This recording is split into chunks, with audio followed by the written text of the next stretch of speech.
नमस्कार दोस्तों, आपके अपने मीनाक्षी क्लासेज ऑनलाइन चैनल में आपका स्वागत है।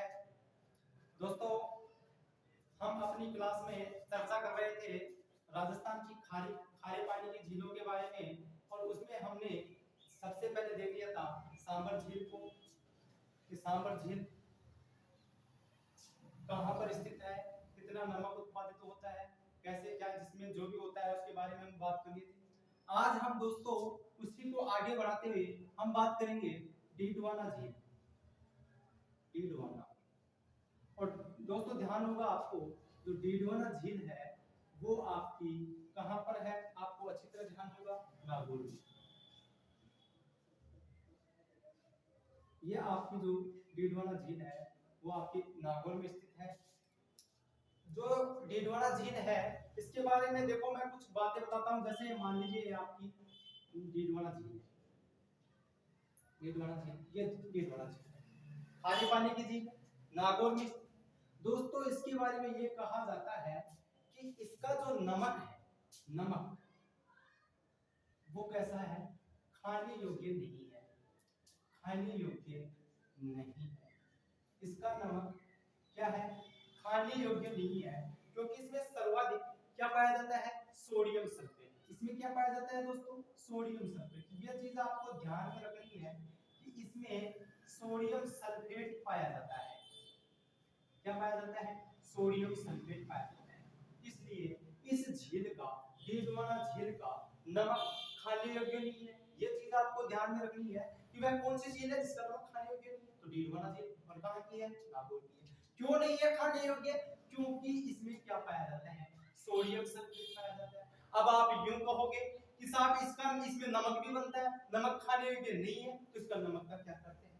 तो दोस्तों इस नमक को, जो ये डीडवाना झील है, इसके नमक को कागज उद्योगों में, कौन से उद्योगों में, कागज उद्योगों में, उद्योगों में इस झील का नमक रंगाई छपाई के काम आता है। रंगाई छपाई के काम आता है। ये चीज आपको नोट करनी है कि साहब किसके लिए प्रयोग में लिया जाता है, इसके नमक कागज उद्योगों में इस झील का नमक रंगाई छपाई के लिए प्रयोग में लिया जाता है। इसके बाद में एक चीज और है कि इस झील पर 1960 से, ध्यान रखना, इस झील पर 1960 से दो उद्योग लगाए हैं। कितने उद्योग, दो उद्योग। ध्यान रखना दोस्तों, 1960 से दो उद्योग का क्या है, कार्यरत है। क्या है, कार्यरत है। और उन उद्योगों का नाम, वो उद्योग है राजस्थान स्टेट केमिकल ड्रग्स के नाम से।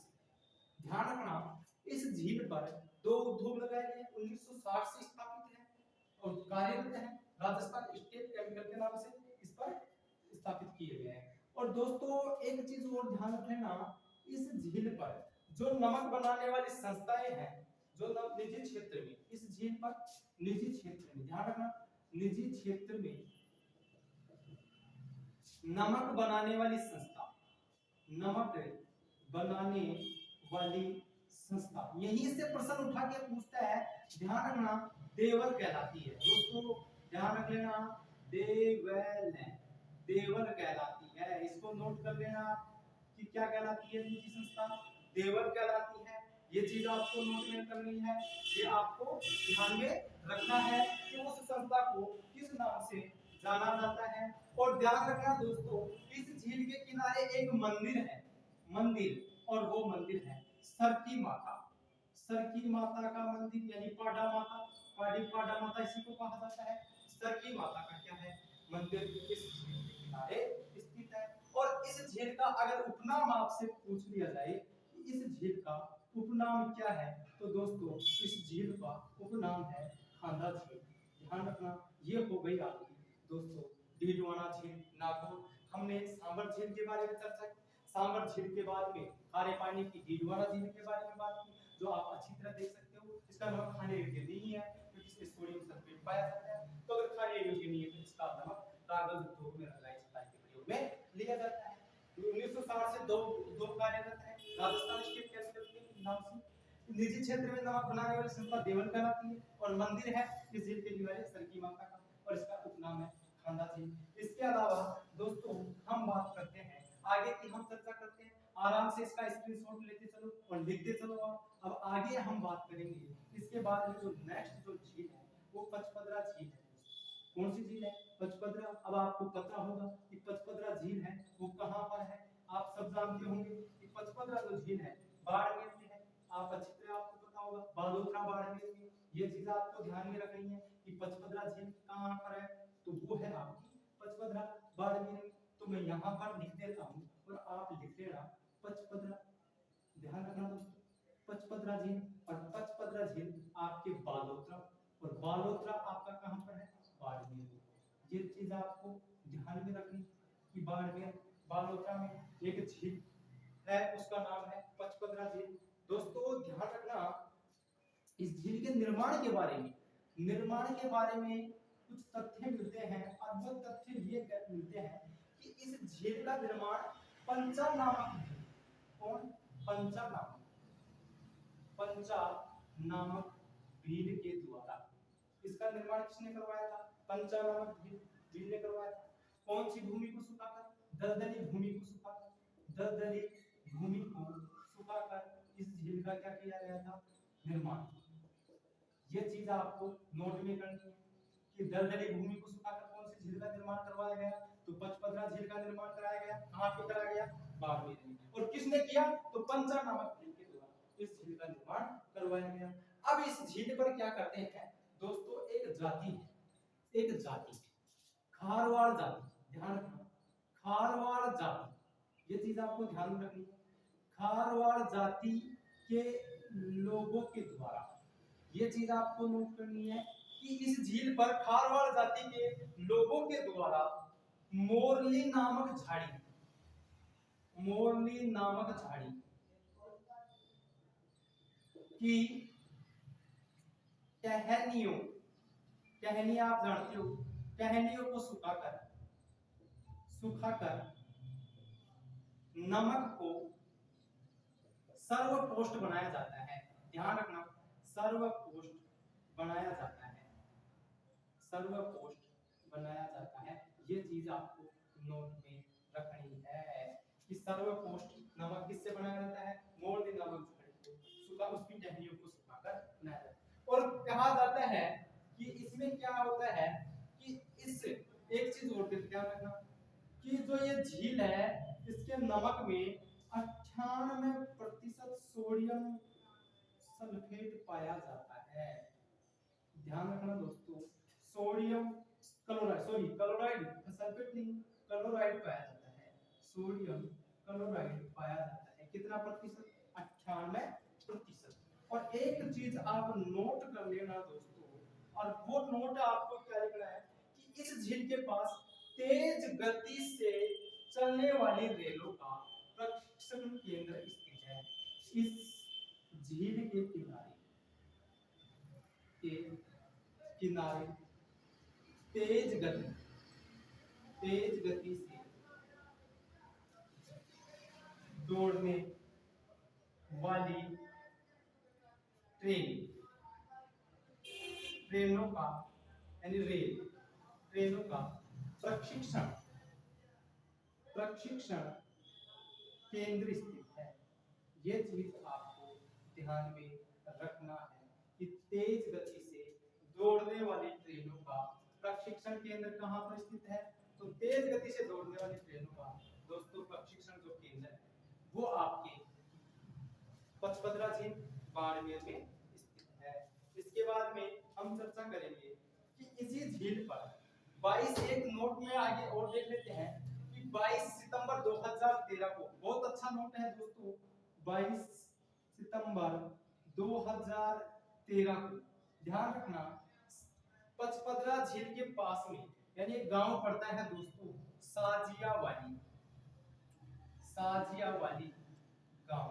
और साजियावाली गांव में सोनिया गांधी के द्वारा, किसके द्वारा? मैं यहाँ पर ऊपर लिख देता हूँ अगर दिखाई नहीं दे रहा हो तो आपको, कि साजियावाली गांव में सोनिया गांधी के द्वारा, इसके द्वारा यानी उद्घाटन करने कौन आई? उद्घाटन सोनिया गांधी। और सोनिया गांधी के द्वारा रिफाइनरी का क्या किया गया? उद्घाटन। रिफाइनरी का उद्घाटन। ध्यान रखना दोस्तों, रिफाइनरी का क्या किया गया? उद्घाटन किया गया।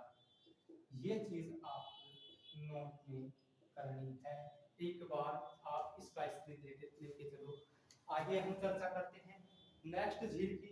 और नेक्स्ट झील क्या कहती है उसके बारे में हम चर्चा करेंगे। इसको उतार दो आप, यानी इसको आप स्क्रीनशॉट ले लो। आगे की बात करते हैं दोस्तों लूणकरणसर झील। और आपको अच्छी तरह पता होगा कि लूणकरणसर झील है वो बीकानेर में है। और लूणकरणसर झील है उसमें दोस्तों ध्यान रखना इसमें नमक इतना ही उत्पादन होता है जिससे स्थानीय लोगों की क्या होती है? पूर्ति होती है। बस इसके बारे में यही है कि इस झील के बारे में कहा जाता है कि इसमें नमक इतना उत्पादित होता है कि जिससे स्थानीय लोगों की क्या होती है? पूर्ति होती है। और इसी झील को यानी लूणकरणसर को क्या कहा जाता है? आपको पता होगा दोस्तों, राजस्थान का क्या कहा जाता है? राजकोट कहा जाता है।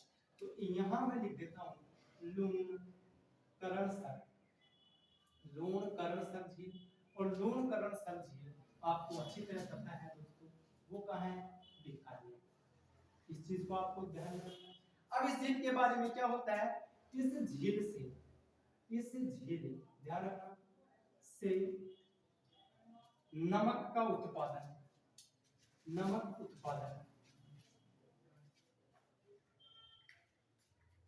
कम होता है। क्या होता है? कम होता है। ये चीज आपको ध्यान रखना, कम होता है जिससे स्थानीय लोगों की क्या होती है दोस्तों? पूर्ति। ये चीज आपको ध्यान रखना, स्थानीय लोगों की पूर्ति। बस ये बात यहाँ आपको रखनी है ध्यान में कि स्थानीय लोगों की पूर्ति कौन सी झील से होती है? नमक से। तो वो है आपकी लूणकरणसर झील। और एक बात और कही गई है कि इसी झील को, किसी झील को, इस झील को यानी लूणकरणसर झील को राजस्थान का राजकोट कहा जाता है। ये चीज आपको ध्यान में रखनी है कि इस झील को राजस्थान का राजकोट कहा जाता है। अब क्यों कहा जाता है आपको सबको पता है, क्योंकि यहाँ पर क्या होती है? सर्वाधिक मूंगफली पैदा होती है। सर्वाधिक मूंगफली। अगर मैं भारत की बात करूं तो आपको अच्छी तरह पता होगा कि भारत में सबसे ज्यादा मूंगफली कहाँ होगी? राजकोट। और राजकोट कहाँ पर है? गुजरात। ठीक है, ये हो गया आपका लूणकरणसर झील, खारे पानी की झील। अब इससे अलावा दोस्तों इसको आप नोट कर, इससे अलावा हम मैं बात करूं, ये तो आपकी लूणकरणसर हुई, लूणकरणसर है दोस्तों। अब इससे अलावा मैं छोटी छोटी जो राजस्थान की अन्य खारे पानी की झील है उनके बारे में कुछ लिखवा देता हूँ। आप लिखते चले, नोट बनाते हुए चले, आगे देखते हैं। इसका एक बार स्क्रीनशॉट ले लो, आगे की बात करता हूँ। तो दोस्तों आगे है आपकी राजस्थान की अन्य खारे पानी की झील यानी छोटी छोटी, और उनके बारे में मैं चर्चा कर लेता हूँ। अन्य झील, अब अन्य झीलों में देखो दोस्तों, हालांकि सभी मुख्य हैं लेकिन वो ये थोड़ी उनके बारे में देख लेते हैं। देखो एक तो मैं बता देता हूँ कावोद झील। दोस्तों कावोद झील है आपको अच्छी तरह पता होगा कहाँ पर है? जैसलमेर। ये आप नोट करते हुए चलो कि कावोद झील का है जैसलमेर में। मैं पोखरण की बात करूं दोस्तों तो पोखरण भी आपकी कहां पर है? जैसलमेर में। ठीक है, उसके बाद में मैं बात करूं रेवासा। तो दोस्तों रेवासा आपकी है सीकर में। उसी प्रकार मैं छोर की बात करूं तो ये छोर भी है, ये आपके सीकर में ही है। इस चीज को आपको ध्यान में रखना है। उसके बाद में मैं बात करूं डेगाना झील। तो दोस्तों डेगाना, अब आपको अच्छी तरह पता होगा डेगाना जो झील है वो कहां पर है? नागौर। ये चीज आपको नोट में करनी है। उसके बाद में मैं बात करूं दोस्तों कुचामन सिटी। आपने सुना भी होगा कुचामन सिटी, और वहां एक झील है खारे पानी की कुचामन, और वो भी आपकी कहां पर है दोस्तों? नागौर में ही स्थित है। उसके बाद में मैं बात करता हूं फलोदी। और दोस्तों फलोदी जो झील है वो आपकी जोधपुर में है। ये चीज आपको नोट में करनी है। और एक है बाप, और बाप भी आपकी कहाँ पर है, जोधपुर में ही है। और इसके बाद में एक झील और बसती है, और वो है ताल छापर। कौन सी है? ताल छापर। और ताल छापर आपको पता होगा एक अभ्यारण्य भी है। और ताल छापर कहाँ है? जो ये थी, ये हो गई हमारी राजस्थान की खारे पानी की झील। पहले मुख्य झीलों के बारे में बात कर ली, उसके बाद में हमने अन्य झीलों के बारे में बात की है। वो जैसलमेर में है, पोखरण जैसलमेर में, रेवासा सीकर में है, सोन भी आपकी सीकर में है, बेगाना नागौर में है, कुचामन आपकी नागौर में है, फलोदी आपकी जोधपुर में है। उसके बाद में बाप है, वो आपका जोधपुर में है। और तो ताल छापर की बात करें वो भी आपकी चूरू में है। दोस्तों इसी प्रकार हमारी जो है राजस्थान की खारे पानी की झील है, वो आज हमारा उसका चैप्टर खत्म होता है, समाप्त होता है। हम आगे अगली नेक्स्ट क्लास में राजस्थान की मीठे पानी की झीलें लेकर आएंगे। हमारे 2 क्लास कंप्लीट हो चुकी है दोस्तों, एक खारे पानी की झीलों की, दोनों क्लास में हमने खारे पानी की झीलों की कंप्लीट खारे पानी की झीलों को हमने विस्तार से आपको बताया। अगर आपको हमारी कक्षा अच्छी लगी तो आपके अपने इस मीनाक्षी क्लासेस ऑनलाइन चैनल आप सब्सक्राइब करें, शेयर करें, लाइक करें और कमेंट करके हमें बताएं कि हमें आपको क्या परेशानी है या आपको क्लास कैसी लगी, आपके कोई समझ में नहीं आ रहा हो हमको बताएं। हम और इसमें सुधार करके आपको आगे से आगे कुछ अलग बताने की कोशिश करें। लेकिन दोस्तों ध्यान रखना, चैनल को ज़्यादा से ज़्यादा सब्सक्राइब करें, अपने दोस्तों को बताएं और शेयर करें और सब्सक्राइब करवाएं, जिससे आपकी अपने इस चैनल पर हम आगे से आगे अच्छी से अच्छी कक्षा आपको हम आपके लिए अपलोड कर सकें, ऑनलाइन कर सकें। दोस्तों जब तक के लिए अगली क्लास अपनी आएगी मीठे पानी की झीलें, जब तक के लिए जय हिंद जय भारत।